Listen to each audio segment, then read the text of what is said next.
Good morning. We're live. Good morning. We are live. Good morning, Shad. Good morning. Thanks for joining us. Yeah. Well, welcome to our last edition of Bead Maker and Coffee for September 2023. You know what that means? It's fall, y'all. It's fall, y'all. Don't do that. Cooled Don't off. do that. It was beautiful weather in Salt Lake City over the weekend, and we are getting ready for the last 5 weeks before SEMA. Yay. Yeah. Man, that is crunch time, right? It goes by so fast. Yeah, it's crazy. It's been a crazy year. I think me and Keith were talking about this the other day when you guys got in, how like the year, it feels like it just started. Like I feel like we should be like in February and the year's almost over. Totally. Well, what's worse about that is I think I still got all the same stuff left to do that I started the year with. So that's the worst part. Right. Right. Totally. Yeah. All right. Well, long time no see. We were just like 36 hours ago. So let's talk about real quick what we did. You had all of P&S there. So Rennie, myself, Bob, and Keith, we all flew to Salt Lake. This is the first time that the four of us have come to this event together, so that was pretty fun. So let's talk about what we did.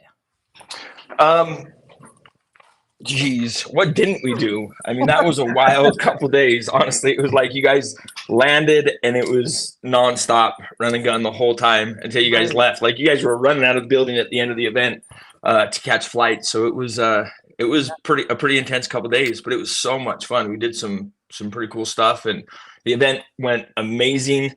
Our best turnout yet. It was our single best sales day on this side of things that we've ever had that's awesome. By double.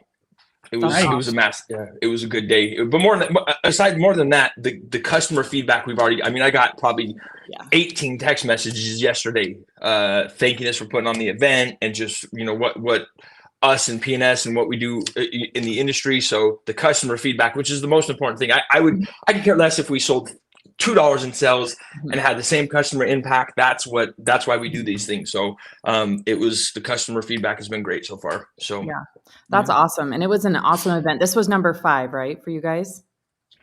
Yes. So we did it 2 years, and then we took the old COVID year. We didn't do it that year. This is our 5th year. So that's awesome. That's awesome. So it was such a great event, but I think the important message there is that, for distributors, you can put on events like this, and it doesn't need to be huge. It just needs to take some thought and some planning and, but yes, the sales are fantastic, right? But more so the connecting with your customers, right? The two go hand in hand. If you build that relationship, the sales come, right? And, that's what I thought was so cool, was so many of those customers, from the first one that I went to, which was 4 years ago, some of those same guys were still there, which was so cool. Yeah. They've been to this event before and they still come out to support you guys. And then, all the ones that there were so many from each time I've been there where they were like a new customer or new to detailing, all the guys were there, which was so cool. So cool to see that. And then still a lot of new people, right? I mean, I don't remember the number, but you guys had a lot of new customers that weren't currently customers that came to the event, right? Was it like 50? 30. Well, sorry. Yes, we had 30. We had 50 new people that had never been here before. 30 of them actually turned into orders. You said something. You said it doesn't have to be huge, but I want to stress that it can be huge. Our first year, the first year that we did this, the first year we did a car show. There was a whole bunch of looky-loos people that weren't here, that were just here to see the cars. The second year we switched to more of a detail-oriented structure, and I think we had like 14 people here. The first year we really went more dialed into the detail side, and we had I think we had 220 people show up on Saturday. Yeah. Nice. That registered. So, it doesn't have to be, but it can be. And it'll turn into huge, right?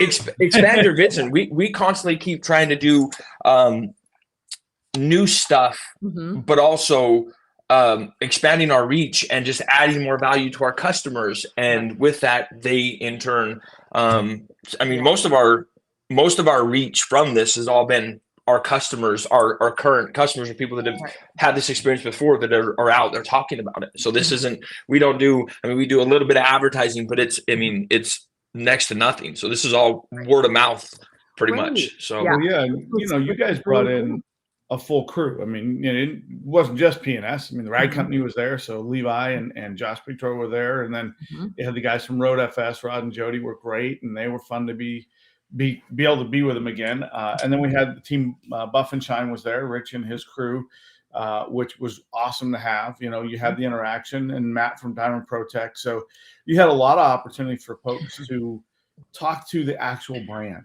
And I think Yeah. that's huge, is to give folks an opportunity to visit with them. And Mhm. Sid got to do some demos, and Rennie did a demo, and Bob did a demo, and I got to be a personal shopper for a lot of folks. And boy, it felt like there were a lot more than 30 new customers to you guys, because there were people who said, "Man, I've never been here. I didn't even know they had this." And Yeah. so it was a lot of fun to interact with customers. And for the manufacturers, and Sid and I know this pretty well, is we don't do that a ton when in our roles. Our roles are really to do promotion of the brand. And so I usually am talking to you, Shad. So it's fun to get out and visit customers. Mhm. And Yeah. you had a great crowd there. And, it kind of turned over a couple of times. So it was neat in a 5-hour period to kind of see two waves come in, actually, probably more than that. But what a great event, and I think that's another thing that detailers need to take away too, is um, we all as brand reps don't get a chance to get out a ton to as many folks as we want. So when those events happen, go support the distributors who put that together, because it's an opportunity for you guys to get the questions and answers and the exposure to those folks, but it's also great for us to see you and get your feedback. Well, and this is, I mean, this is a lot of our customers or our clients, they don't have the opportunity to go to these big trade shows, SEMA, MTE, things like that. So that's what we've tried to create here, is a mini MTE, if you will, that gives our customers the opportunity to interact with some of the greatest in the industry, like Sydney and Rennie and Levi and Josh. So it's funny, we had great support from all of our vendors, but you mentioned someone specifically, and that's Rod and Jody from Road FS. Mhm. We're not a vendor. They're not a vendor. Right. Like we don't sell their product. Mhm.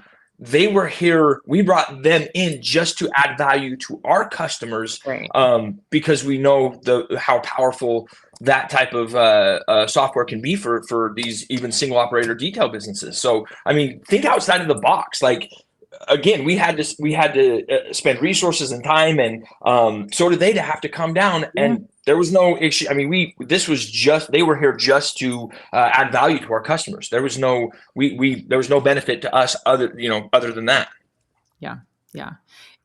It was absolutely an excellent event. So congratulations, Shad. I know. Thank you. So I wanted to kind of paint this picture, because I know how much effort and stress and sleepless nights it takes to plan an event like that when you're kind of the, for lack of a better word, producer. And so I have to paint this picture because Team P&S came in a day early, and, so Shad's the producer of this whole large event on Saturday, and we grabbed him Friday morning and took him with us for the entire day. So that even lends a hand to how much you were prepared, because we took you the final day before your event, took you out of that space for the entire day. So thank you for that. So on Friday, we went around and visited other detail shops in the area, which again is something that Keith and I don't get to do too often. But when we do, that is my literally hands down favorite thing, whether it's a shop crawl, a shop tour. I mean, I just can't soak up enough of people's stories of how they got to where they are. And, some of these guys I've known for many years, and I know when their operations were much, much smaller. And it was absolutely amazing. So we went to Lux Automotive, which is Cougar. Even just hearing his story, I know, one of the things we talked about was a lot of people see, when people come into the limelight and they just assume that that's where someone's always been. And to hear his stories of, when he first was detailing and the shops he was detailing out of, I mean, and then to be standing in his current shop, is unreal. Like, that's so cool. Then we went to J&G Auto Reconditioning with Jamie. Absolutely amazing. I wish that we would have been videoing the whole time he was telling his story. Absolutely amazing. So great. Great staff. And then we went to On-Site Detailing, Chris Blaisdell, who I see is joining us this morning, which awesome. And again, just phenomenal. Started out mobile, worked his way up to having a shop, now runs both in tandem very successfully. So cool. And then we got to visit kind of a still semi-secret, undisclosed location, which I'm sure we'll get some press eventually. So very cool. I loved that day. I love going to shops. It was a spa day for all of us. Mm-hmm. Yeah. Some of us more ways than one. Yeah. Oh, yes. Right. Yeah. Keith. So J&G. Yeah. Keith got himself a haircut. In the middle of the day at J&G. They have a little barber shop there set up. So it's fun to go to these different shops and see the unique aspects. They all have their own little flair, their own. Lux has their racing simulator and their massage chair that I use quite often. Yeah. J&G and their barber shop, and so it's cool to see the different flares, the different personalities of these detail shops implement. So cool to see the way they connected to their customers. Cougar's just got a vibe there that's really unique, and it is racing and ultra modern and cool and chic. And then go to J&G and he's got a little bit more of a personal connection kind of feel with his customers, and we can steer you toward everything you need, even if it's something we don't do. I mean, he's got a paint PDR team that he's teamed up with to help there. He's got a barber, all that stuff. And then we go to Chris. I mean, and Chris connects in a totally different way because he's literally concierge service. He's got his folks out there branded and clean and tight, and they visit their customers and they take care of them on spot. So every one of those guys has a totally different way to connect their customer, and yet they're super successful at doing that. And I thought that was really cool. Yeah. And it's cool because they're different customer bases, which just lends to, we talk about all the time. There's enough out here for all of us to eat, right? We don't have to, the industry's just started to come around to where we're a little bit, where we can throw events like this and have 200 detailers in the same spot. 10 years ago, you couldn't find two on the same block. You have one detailer walking this way on a sidewalk, and this one coming this way, they're going to turn around and walk the other way just so they don't have to pass each other 10 years ago. Yeah. Now you get 200, 220 of them in the same room connecting and networking. And so it's interesting to see where the industry is starting to come. I still think we have a long way to go, but man, it's a breath of fresh air from where it used to be. Yes. And Friday was great. And I was able to do that because of the amazing staff that we have here. I felt comfortable because I was touching base with them all day long, and they were. I knew that they could finish the home stretch because we just have some great people here. So I got a couple people in general. Max, that kid, he's I think 22, 23 years old, and he's a powerhouse, man. I don't know what I'd do without him. He makes my life. Yeah, he just gets stuff done. He's just a go-getter, and I wouldn't have felt comfortable leaving if I know I didn't have him here dialing stuff in and sending me instant, constant info. And so we have a great staff here, and that's what allows me to venture out and do things like that. Yeah, they were killing it. They were loading shelves. They were doing everything. So. Yeah. All right. Well, this is the part of the program where you guys talk about what did you detail last week. And I get to go sit in the background and refill my coffee cup. So I'll see if I need to pop back in. Awesome. Man, I must be getting older because these are hard for me to remember. I have to go, what did I detail last week? My goodness. So I did do, and some of you guys might remember, I have this boat that comes every year. And a couple years ago, and it's the only boat that I just wash and wax every year. I just have one customer that I do wash and wax every year.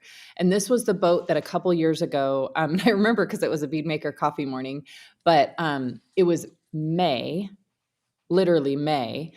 And I walked outside to detail it. He had dropped it off on a Sunday night, didn't walk outside, but woke up, to do Bead Maker and coffee and was ready to detail it. And there was 7 inches of snow on top of it. So the same black boat that comes every year, we switched it to the fall so that maybe it was a little bit safer. So it's a black boat, about 24 feet. And he just really, well, it lives in the water the whole summer. So it's a little bit worse than those that get pulled out, every weekend and dried off. So definitely had all the sludge along the bottom and all that kind of stuff. And so it was really kind of tattered this year. So I pulled out the good old trusty wool pad, which I don't know the number. I know everybody likes to call it like piece 270345. I'm not sure. But I love that wool pad. And then Kyle's Boat and RV. Absolutely love that product. Man, that it just rehydrates the gel coat like nobody's business. Just awesome. So I don't use that product too much because I don't do too many boats, but that was lifesaver last week for sure. The versatility of that product always surprises me. It's like people come in and they're like, well, I have a lot of oxidation. I'm like, how much? They're like, a lot. And I'm like, yeah, it'll work. And every time they come back and like, I didn't think it was going to work, but it did phenomenal. It's got really good defect removal if you use it right. So that's a very very versatile product. Love it. So love it. So did you get to use any products last week? So not it was a little over a week ago. So we had Jason Rose in for a 2-day training, and we prepped everything with P&S stuff. So absolute did the old wash clay prep, no seal, and it's amazing. We had we worked on a Toyota 4Runner and then a Maserati. I always butcher this name, but the Pininfarina.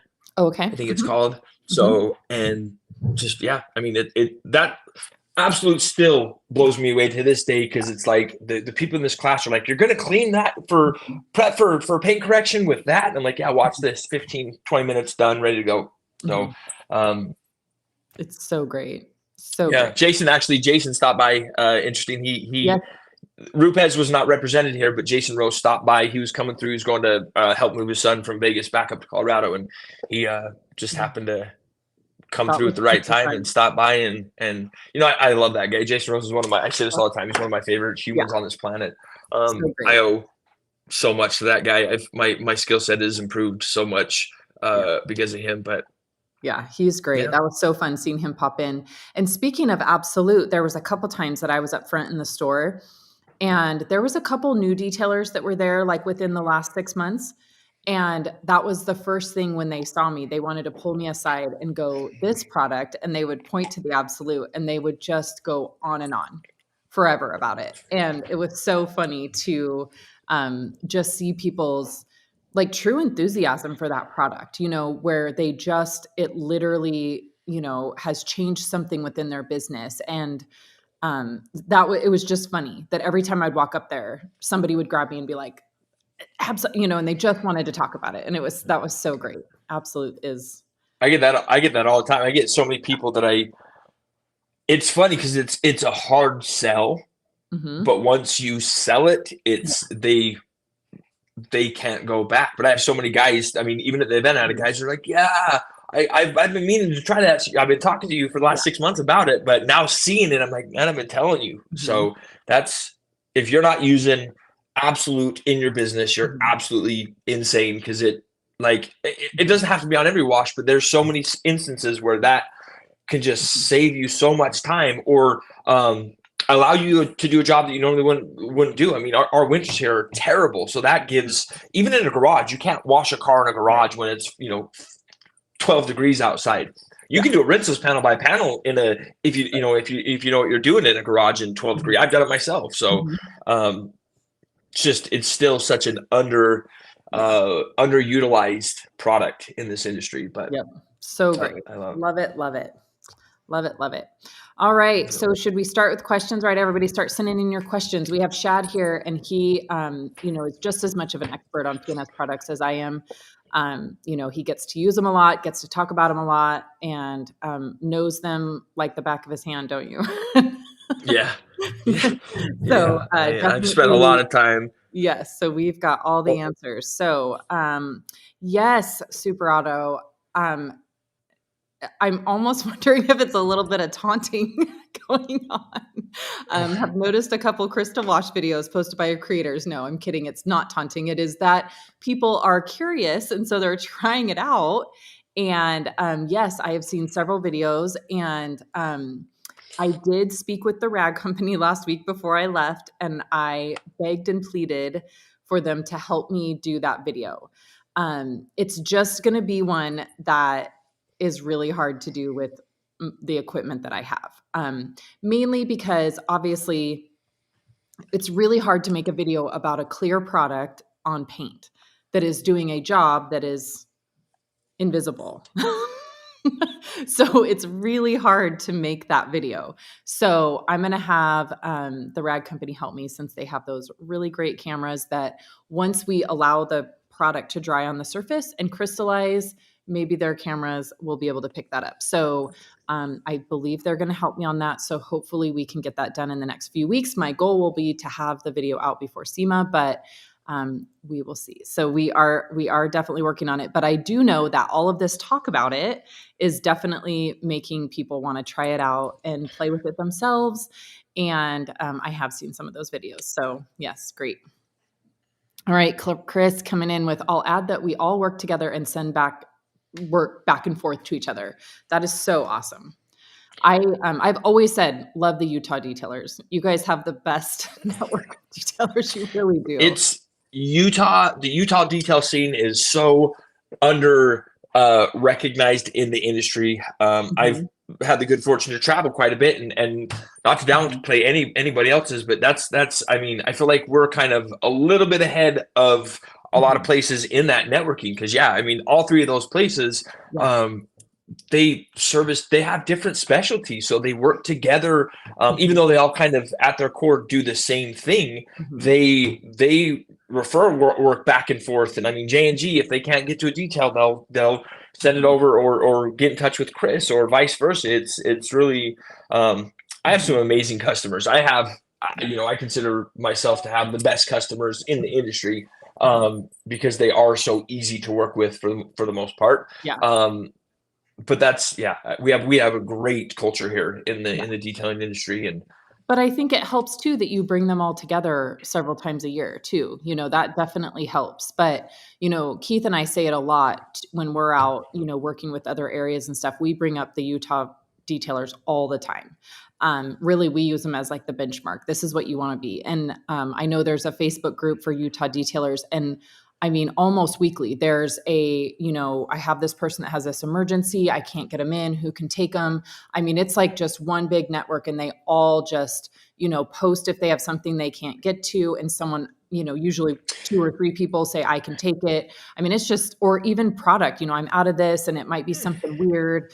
Can anybody, I've seen where people are like on site and they run out of something, and another detailer will send someone to bail them out. I mean, it's amazing. It's awesome. And I think people are can be afraid to do stuff like that, because they think, well, if I refer this customer somewhere else, then they may start going there, and they don't realize how much that extra effort goes. Like, if you can't get to them, don't leave them out in the wind. They're going to find somebody else to go to. So if you're the guy to make that connection, that's going to, First Form, Andy Priscilla at First Form tells a story a lot where he had a customer call in one time, and they sell sports supplements, and this person called in and said, I need an oil filter for a 2012 Dodge something or another. Guy's like, we don't sell oil filters, but give me a minute. Where are you located? This guy went and Googled and just said, hey, you've got an auto parts store down the road, like 3 miles from you, and they have them in stock. And that dude became a customer for life.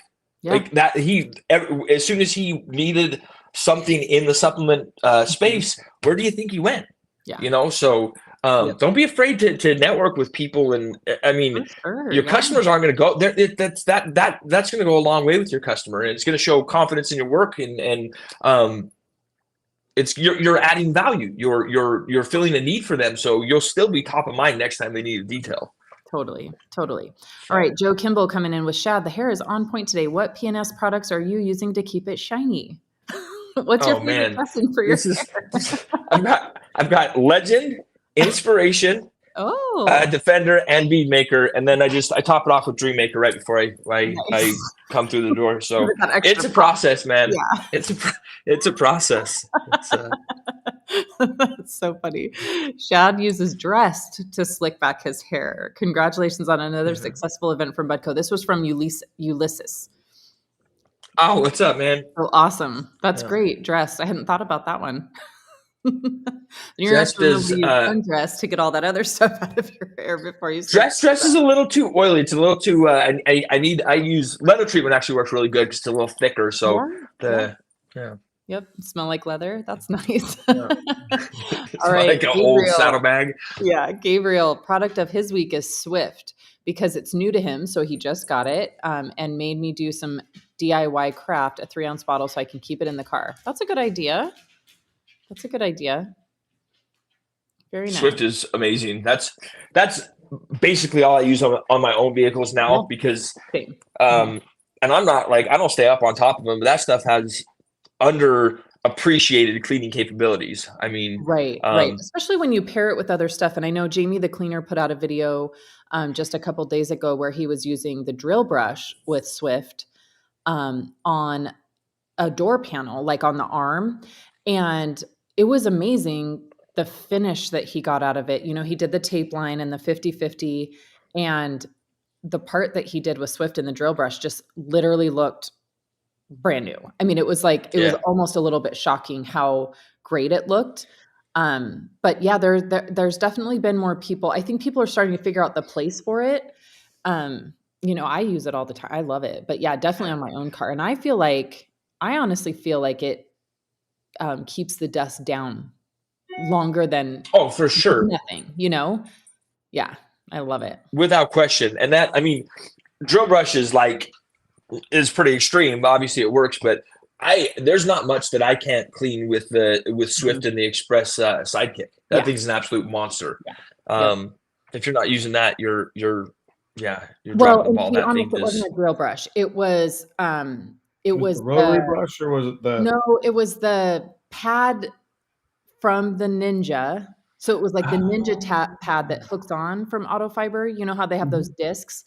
So technically it was the same material on the Sidekick. It was just in a pad form on his drill. So it wasn't really a brush. Gotcha. It was same material, but just 3,000 scrubs instead of So it was pretty cool. It was on a little 3-inch pad. It was pretty cool. Well, I had to pop in here because I actually had a little cheat day yesterday. I had one of the pieces of Stroop waffle from Hans. So thank you, Hans. So I had to pop in and say that. Man, I can't believe you've been holding on to those that long. Mine were gone the first week. Well, we're all working a little bit on the program here, so we're trying to avoid too much of that around. Yeah. Well, and I'm going to be honest. I think Mike ate mine. I keep hearing about these Stroop waffles, and I'm gonna have to get my hands on some. So I will you guys tell in the you, company talking about the them. real ones, because if you try to buy just the ones at our grocery stores here, you'll be super disappointed. Oh, I've had them. They taste like chemical. They're terrible. Yeah, no, you got to have the real ones. I had a real one last night, and it was all I could do to only have the half of one. So. Did you put it on top of your cup of coffee? I have not done that yet, but now that I'm going back into the dark space, I'll probably do that right now. Yeah. Bye. The dark space. All right. Well, hello, Stroop waffle fans. Thanks for joining us, Hans. So where do you guys you guys got those when you were back at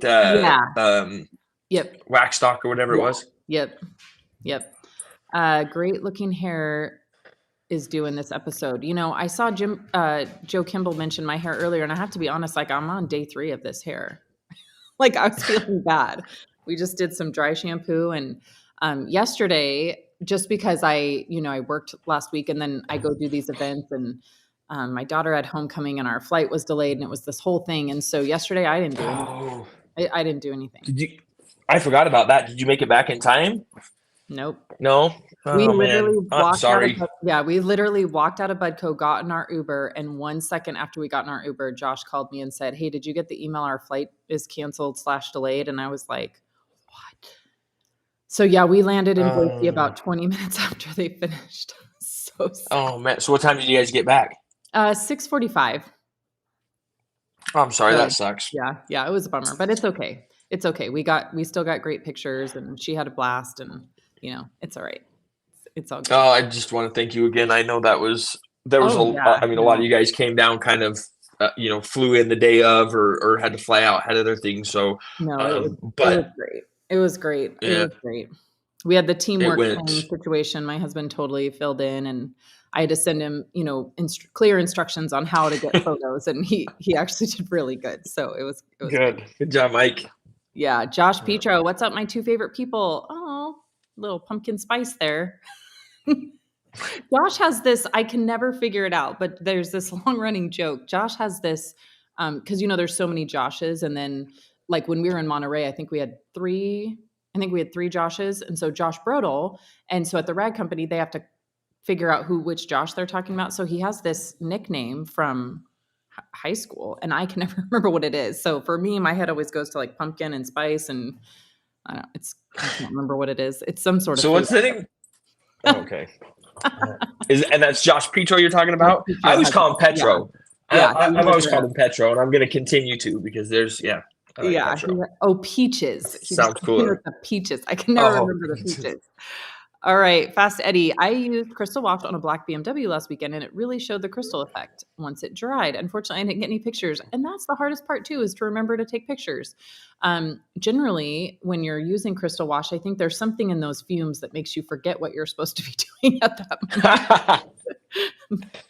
I know for me, I'm always on a phone call, and I always have to tell people like I don't have COVID because it makes me cough I like don't.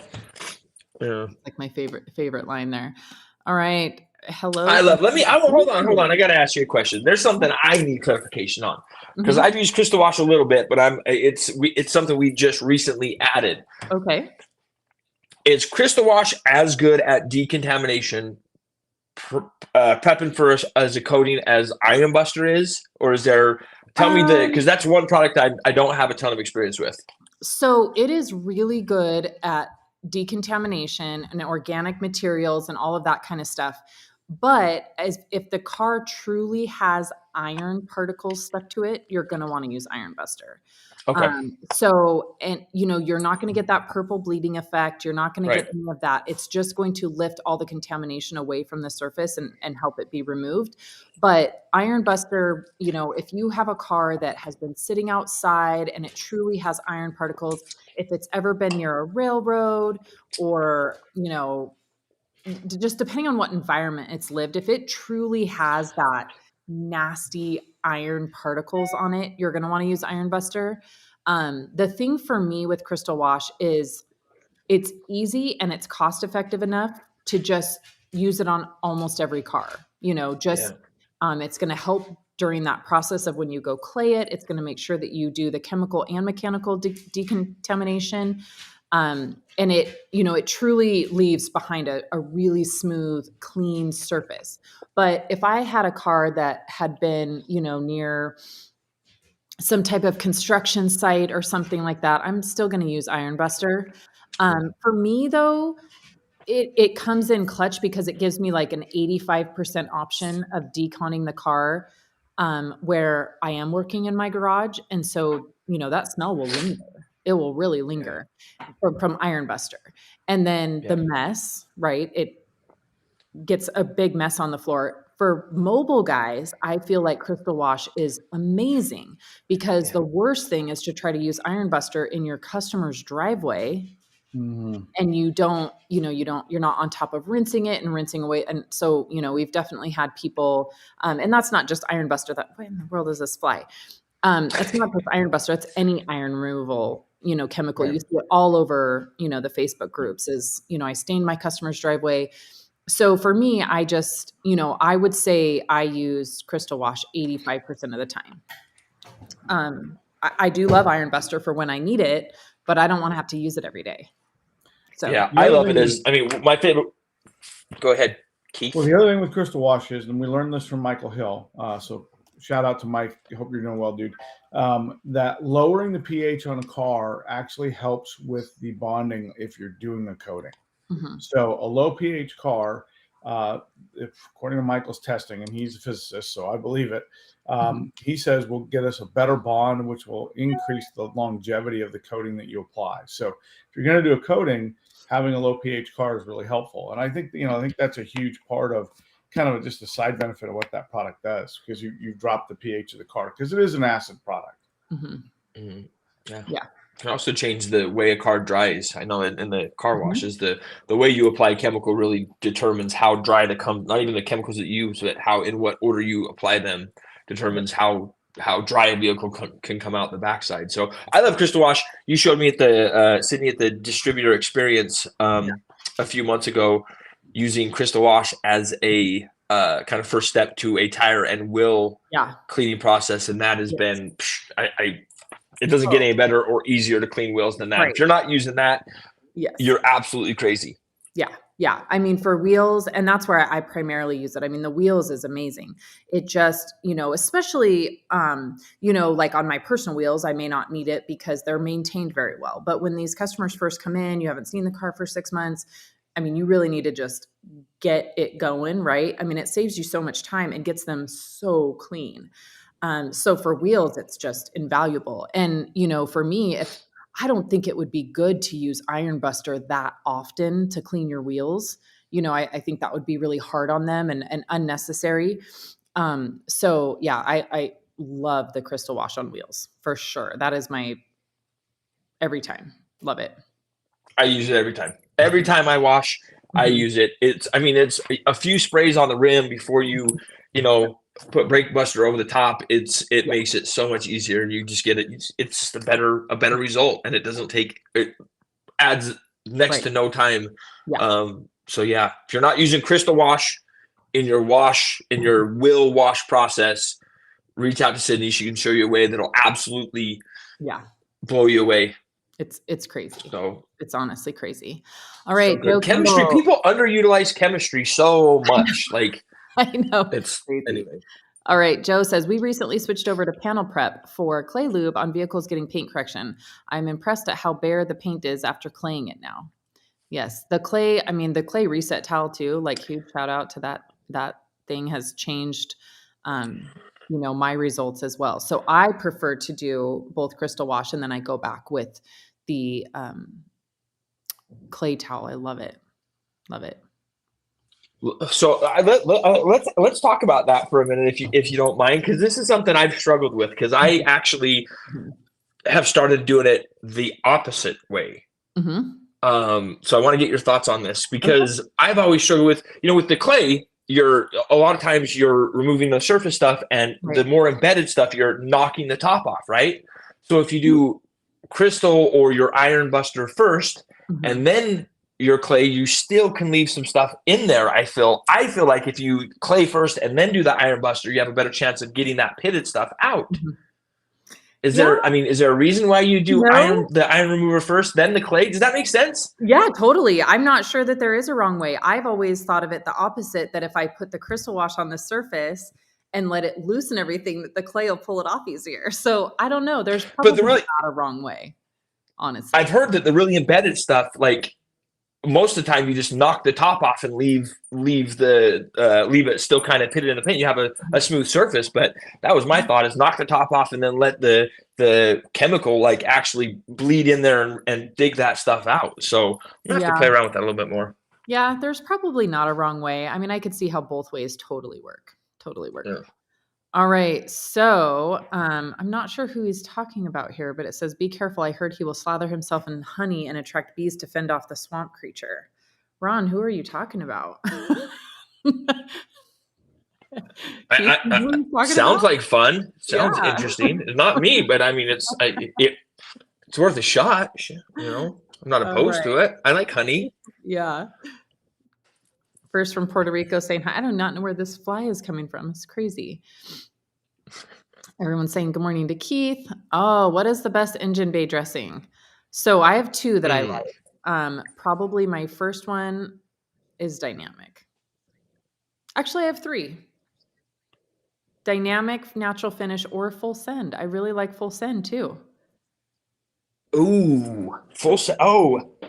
yeah, because that's got some anti-static in it too. Right. Yeah. Yeah. So I have used full send a couple times and I like the aroma.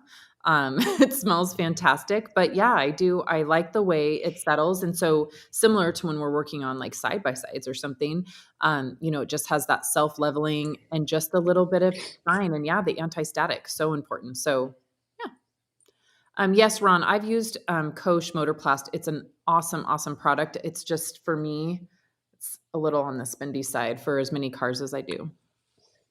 But it Yeah, is a fantastic even product. dynamic 4-to-1. Yeah, Dynamic 4-to-1 is still just yeah, a great value. yeah, yep. Love them. Bad Mike eating your stroopwafel. I think I told him he could. It's all right. All right, Willie, I just signed up for my first SEMA show. What are the other trade shows I should attend? Oh man, MTE. By far, MTE. It is in Orlando at the end of January. Um, MTE is probably my favorite show just because they have Education Day, and the Education Day is just awesome. Really, really Yeah, awesome. SEMA's amazing, but MTE has a little bit more of a um, an intimate vibe, so you have a little bit more time. I mean, SEMA's just crazy. So all the big hitters there are they're being pulled 15 different directions. When Yeah, you go to MTE, you get a little bit more interaction and just a little bit more. I mean, that's a detail and PDR show. So that's yeah. all you're gonna get there. Yep. Yep. Yeah, SEMA is crazy. I mean, that's about like the cars and all the big manufacturers that are there, all the people in the industry, you're going to get to see them, but like Shad said, you're not really going to get to talk to them for very long. And then MTE brings the education and just that intimate, calmer feel. We have the IDA, annual meeting. So it's just, there's a lot more opportunity for detailers to connect at one place.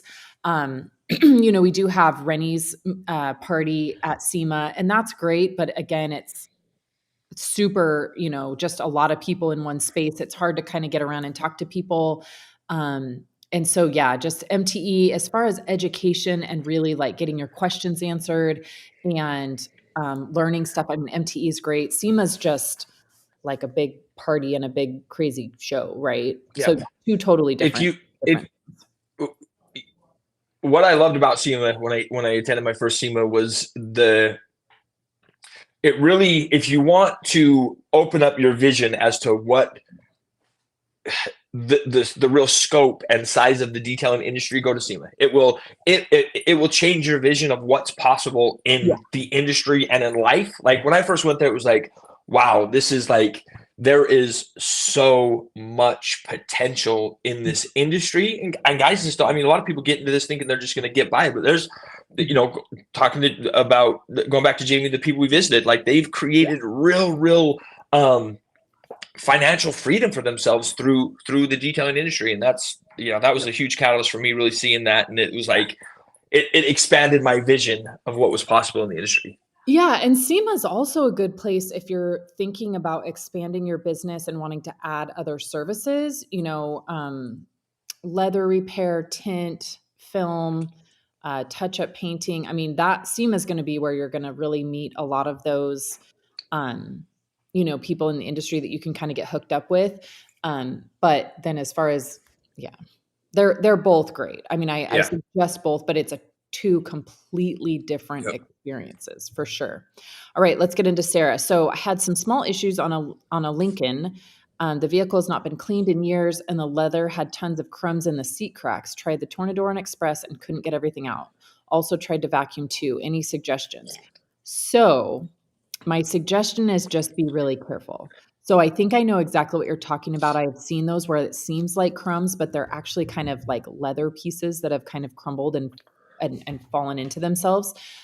For me, when a seat is really compromised like that, I honestly try to do as little as possible because that is something that you can definitely make the situation worse real fast.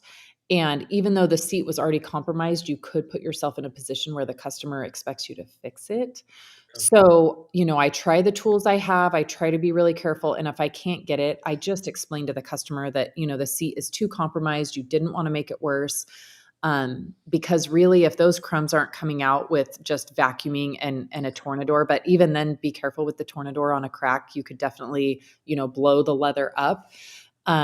So if you can't get it out with your general tools that you have, I would, not try to fix it, because leather is, you don't want to make it worse. No, and that may be why it's not coming out, because it's still kind of attached. Those Yeah. aren't like they're seem like crumbs, but they're still attached to the seat, because they are. Yeah, I've seen that quite a bit. So yeah, they're kind of just crumbs of the leather. I have a feeling. I mean, I think I know exactly what you're talking about. I've had some that come in that seems like crumbs, but it's actually pieces of the leather. So yeah. All right. Hans says, Gabriel, can you Swift my car next? Isn't that funny, Hans? We never seem to have time to do our own cars. will you do mine next? Yeah, Sydney using bead maker in the hair. You know what? My hairdresser hates bead maker. She is constantly, before she colors my hair, she has to strip the bead maker out. Does she use panel prep? She use paint prep for that? She has to use like a stripping, like, I don't know, apple cider vinegar. Eddie loves dry shampoo too. I have heard that. Yes. Awesome. Hi, good morning, Rick. Rick just got a new shop. He is one that was mobile for years, and I've gotten to watch his progression. He's in South Carolina and just got a shop. Absolutely awesome. Congratulations, Rick. Smash and blast the like button for sure. For sure. Already used 20 liters of it. Are we talking crystal wash? There's a side conversation, and I'm not keeping up with the side conversation. So then when these come up, I don't know what I can barely keep up with the main conversation. I know, right? I know. Okay, this is a great tip. So Fast Eddie says, I'll do a couple test spots on a car with Iron Buster, and if the paint doesn't bleed, then just switches to crystal wash and then go for And I've done that too. I've totally done that too, where I do a test spot, especially like on white cars and stuff. I'll do a test spot and see like, okay, do I need to do Iron Buster? And then honestly, sometimes I do a combo. Sometimes I'm using crystal wash on most of the car, and then on the back, especially if it's an SUV and they travel a lot on the freeway, then I'll use Iron Buster on the back, because it's that back door that gets those, like, you can literally see those rust spots. So sometimes I use a combo. That's a great idea, because crystal wash is substantially less expensive than Iron Buster. So you can use that. Substantially. Yep. Awesome. Keith, can you explain that? How can paint get a lower pH? Let's see if Keith is off eating his stroopwafel. He might not be. There he is. Well, hey, this is really a Shad and Keith question together, because unfortunately, the car wash and influence in our lives is part of this, and so really it's just about surface affect. So whatever product you've used on a surface, if it's got a positive or a negative or a high or low pH, if you will, if you want to go that way, it tends to be the residual, if you will, static charge that's on the car. So what we see is that with high pH or alkaline products, they tend to be a little slimy, if you will, when they get wet and they're mixed with product.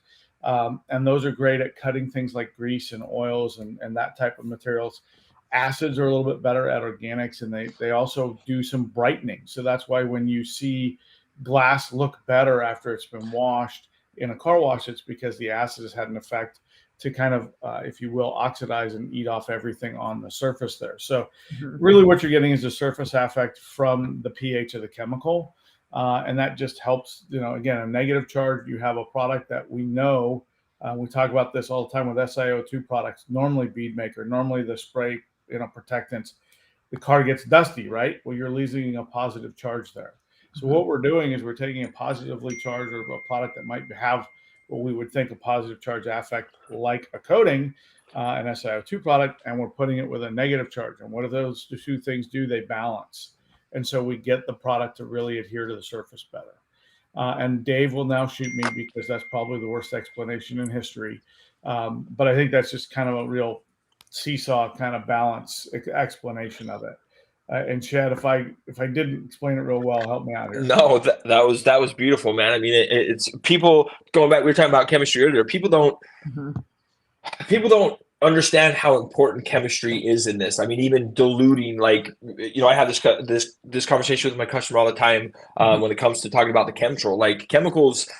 Even if they're not properly diluted, it can change their effect. And I mean, like, if you have something that says dilute 4 to 1 and you dilute it 2 to 1, thinking you're making it stronger, a lot of times you have raw materials. Those bottles are packed with so many raw materials that some of them don't even open up and start to work till they're diluted to a certain level.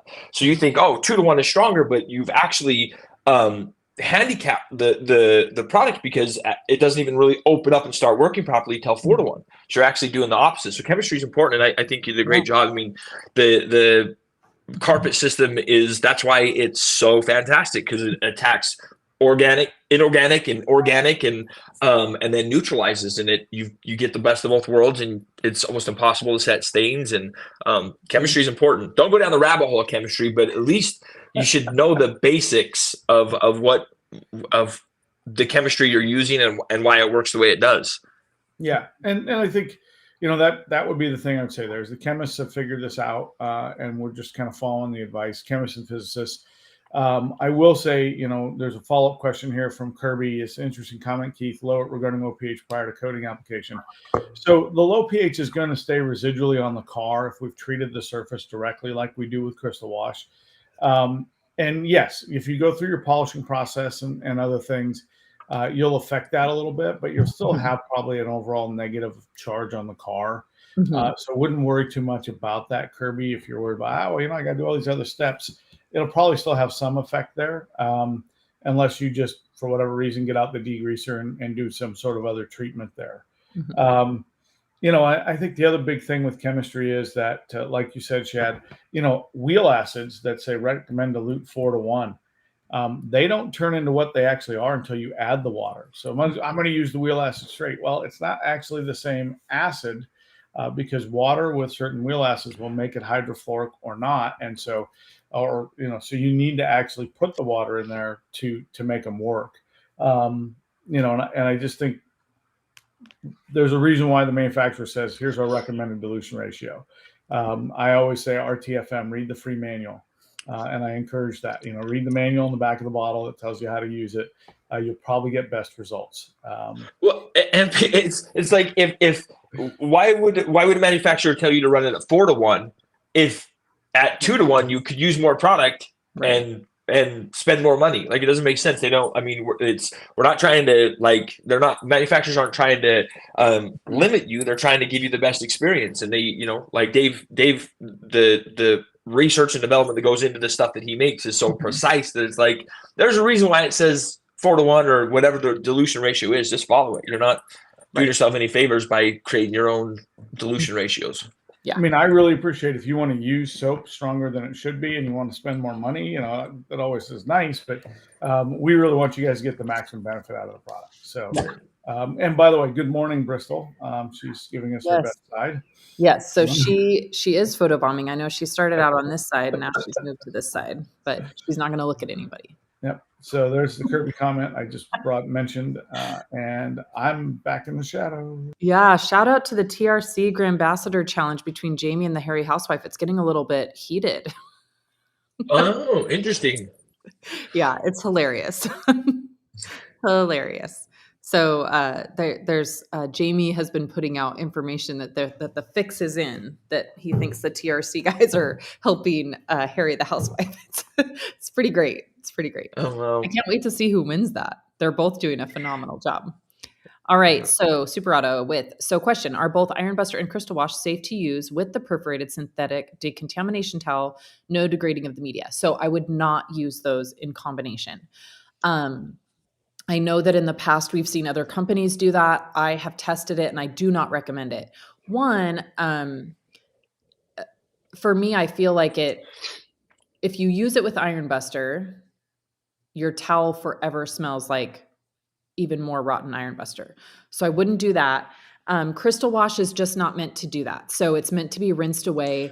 So I really would do those two processes independently. So my process is whether I'm using Iron Buster or Crystal Wash, I actually apply both of them to a dry vehicle. So it's kind of my pre-wash. So definitely Crystal Wash has to be dry. Iron Buster can be on a wet car, but still I feel like it works better on a dry vehicle. So I would spray both of them. I mean, spray one, right? And then you're going to do your normal wash. So I don't even, and I had this question come up in our Instagram messages this weekend is, do you have to, or can you rinse the Crystal Wash off or the Iron Buster off before you wash? You certainly can. There's just no reason to. There's no benefit there to do the rinse. I think you're just adding an extra step. So spray the, whatever you're using, Crystal Wash or Iron Buster, then wash the car like normal. Then you're going to be claying after you've washed the vehicle. So I would not. Iron decontamination, and then you foam right over the top of them and go into your hand wash, and then right. Okay. Yeah. And that's another thing that when you're using, I tried it too, and I feel like I stress too much about the products drying too much on trying to clay a vehicle before the Iron Buster dries. So unless you're in a perfectly climate controlled area, that just seems too stressful. Well, it's too and stressful. neither one of those products has the appropriate lubrication quality. Right. And so, where Crystal Wash, you're supposed to let it crystallize and dry. So no, just do those as two separate processes. And with Absolute, how much time are you really saving? You know what I mean? You it takes you 30 seconds to put Absolute through an IK sprayer on a vehicle and then clay it. It's just you're not saving a ton of time doing that. Yeah. Yep. All right. Next up, Sarah, have you ever used paint gloss on a panel? I know that it's not its purpose, but I found that it worked, and I tried Natural Finish and Swift, but it didn't look right. Yeah, there is vehicles out there that do not like any type of dressing. So, yes, I have done that. And I have used actually, where I've put Swift in a car, let's say the ones that are always difficult for me is Range Rover Sports. They just do not like dressing. I don't know what it is about them, but they do not like dressing. So usually what I'll do is I'll go through a Swift, and then yes, I will take paint gloss, or I've used even, just Absolute, to be honest. And I knock it down and smooth it out with Absolute or paint gloss. And so, yes, you can absolutely do that. I don't know really in that case how much UV protection you're leaving behind, but so I usually like to go back over Swift. I do like to leave some type of protection, but I know exactly what you mean. There is some cars out there that do not like any type of, no type. And aren't the new Chevys? You have a new Chevy. Aren't Chevys they don't like natural finish, right? I haven't tried. Okay, so I've had a couple new Chevy AT4, Suburbans come in, and those doors do not like. I'm gonna have to try that. Yeah, it's kind of interesting. So, yes, Sydney is not up to date. I am not up to date. Not up to date on the side conversation. Oh, look at now she's really photobombing. Now she's getting fancy, hanging her legs over the side. Cats are so interesting. They're so funny. So funny. They just do what they want to do. All right. Does anybody else insist or looking at car prior to accepting the job? I don't at this point in my business, but only because I'm basically on referral base only. So my customers know not to refer anybody with a total tile. So no, I don't. I did have one a couple weeks ago that I wish that I would have looked at before accepting it. And not that I wish that I would have looked at it before accepting it, but I wish I would have known what I was getting into. And it was that 96 Camaro that had been in a barn for 15 years. They explained that it was dirty. They explained all the things you would think when it's been sitting in a barn. What I was not prepared for was the condition that the hood was in, which was complete clear coat failure, lots of cracks, and the car had been repainted. I wish I would have known that before accepting it, because I would have known that I needed an extra 5 hours, I guess. So normally I don't, but in some cases, I think it's a good idea. What in the world is fly? There's a lot of people that do. There's a lot of people that, at least to give a quote, they insist on seeing the vehicle, whether it's through pictures or through, actually seeing it. And here's the great thing about detailing. There's not a hard and fast rule. This is the only way to do it. If that's what's working for you in your business, and you feel like you need to put eyes on vehicles before you do them, before you quote them, then absolutely do it. There's not, it's not wrong to do that by any means. If that's what's working for you, keep doing it. Especially if you're giving hard quotes before, then you definitely want to see it, because that is one thing where I feel like it's always a surprise. There's always something that surprises you. Even on the side where people go, my car is so dirty. It's those people that the car's not even dirty at all. It's usually people that's like, oh, my car's not too bad. It's not. No, it's got a little bit of dog hair in it. Get there, it looks like they've murdered 16 huskies in there. Yeah, then it's crazy. And if they say it's really dirty, then it's usually not that bad. So hi, Tyler. So Tyler joined a little bit late. So yes, we did have an absolutely amazing show at BUDDCO this weekend. It was awesome. Tyler, what Tyler? Cucci. Tyler Cucci. That was Tyler. Oh, yeah. What's up, Ty? That was good, man. All right. Too Fresh Detail Studio. Good morning, everyone. I just started my business in July after I got fired from my day job. A blessing in disguise. Love the information that you provided. Helped me a ton. Thank you. That's so great. Awesome. And yes, and I know that's probably going to spark the question is, when will this be in a podcast form? And I'm trying to work on it.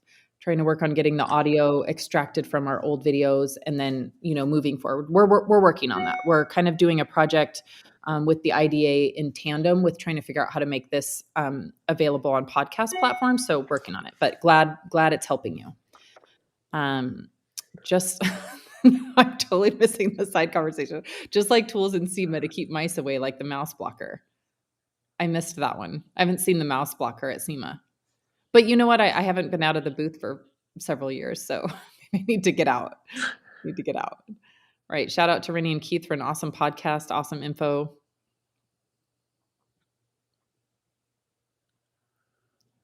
Ron, I found more detailers get themselves into trouble when they don't follow directions. Absolutely. And that's definitely a good point to make, is that I see people doing things like removing seats, taking wheels off, trying to be a hero, and it's just usually not worth it. Like, you really have to be careful with, how much you're trying to fix. A lot of times, I'm sure I've told the story about, one of my customers coming in with his Raptor, and he scratched the back corner of his truck, brand new Raptor, with his ski pole. And me trying to be the hero, I wasn't even going to charge him for it. And I was like, oh, I can get that out real quick. No problem. And I burned through his paint. The only time I've ever burnt through paint was when I was trying to do a favor for somebody because I thought I could be a quick hero. And for free, and for free. And don't ever try to be the hero. Like, know your limits, know your safety. I mean, I will always try to fix stuff for people if I'm 100% confident that I can do it. But sometimes it's just better to put it back on them that it needs to be appropriately fixed, so yes, but it's, make sure you know your limits. You don't have to be a hero. Yeah. I feel like a lot of detailers, me and Jamie were talking about this the other day. A lot of detailers get into detailing because they don't like the authority, right? They don't like someone telling them what to do, but following directions is not someone telling you what to do. So it's two different things. Yep. So this is kind of not like a friendly swipe at Jamie, but so generally speaking, and you guys hear us say all the time, like, our official response is don't mix chemicals. But Jamie obviously mixed Bead Maker and Dream Maker, and honestly, I use it all the time. Those two, it's fine to mix those two. I would not get into mixing too much else. Like, we've had people say, can I mix Defender with Bead Maker? Don't do that. That's not going to work out for you. There's very few things that you can mix that is going to turn out well. So definitely, like, try to follow directions. It definitely, Dream Maker, Bead Maker, that was kind of a one-off safe thing to mix, and it actually did make something really great. So we'll totally, hands off to Jamie for coming up with that. It's amazing, but don't mix too much else. Yes, Super Auto. I do. Yeah, I send them to a tunnel wash first because I like the cars to show up clean. So that is true. I don't have to do too much pre-wash, but I do ask them to take them through a car wash. Yeah, photos is a great thing too. If you're in a position where you can't inspect the car ahead of time, I have definitely asked my customers to send me like a walk around video. Video is actually better than photos sometimes, just because photos can, taken from the right angle or something can make things look better than they are. So I would ask for photos, and I ask for a walk around video. Absolutely. Yeah.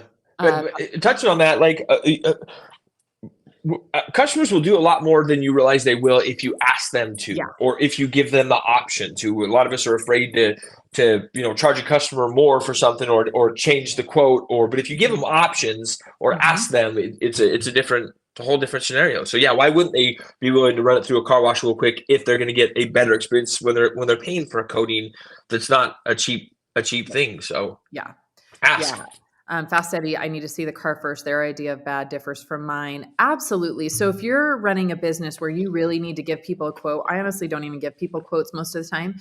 So if you're giving them hard quotes that they're expecting you to stick to, then absolutely see the car first. Absolutely. For me in my business where I work from home, that just doesn't work to have people stopping by, and it interrupts my workflow where I'm by myself. So if my work stops, everything stops. And so I don't like to do quotes ahead of time, but absolutely, if you have that ability, definitely, absolutely see the car first if you're giving a hard quote. Kirby, I always request a quote as most are new customers and condition of our expectations are needed. Yeah, absolutely. Absolutely. Very good. Ron, Jamie the cleaner I can trust. He's pretty on it. He's pretty on it. And the good thing about Jamie is that I'm sure he's mixed other stuff that none of us have ever heard about that didn't work out. And so absolutely, if something's going to work and he puts it out, then, we can fully trust Jamie. No good deed goes unpunished. That's a life lesson. Straight from Ron. All right, Sarah, I was wanting to mix bead maker and paint gloss. Now, this I would absolutely not do. And the reason being is because paint gloss does have some properties in it that are kind of like a waterless wash, right? So it is going to have some of those polymers in there that are meant to break down dirt, and that's not going to mix well with anything. So I would not mix the two. You can layer the two. So you can do bead maker and then immediately go over the top with paint gloss to make sure that you've cut the static barrier and kind of not really quick cures, but helps if you need to drive the car right away with bead maker. But I would not mix the two because paint gloss, it won't work out. I promise. You can try it, but it won't work out. They'll separate very quickly. Yeah. Yep. All right. I got about 4 minutes left, Keith, and then Piper's got to get to the vet. Gabriel, I have a whole list of things you can mix. Ron, I had someone contact me. They saw my detailing page and asked for a quote on a Jeep Wrangler. I asked the potential client to see their car, and she said she would come by. And then there must be a second part of that. No second part.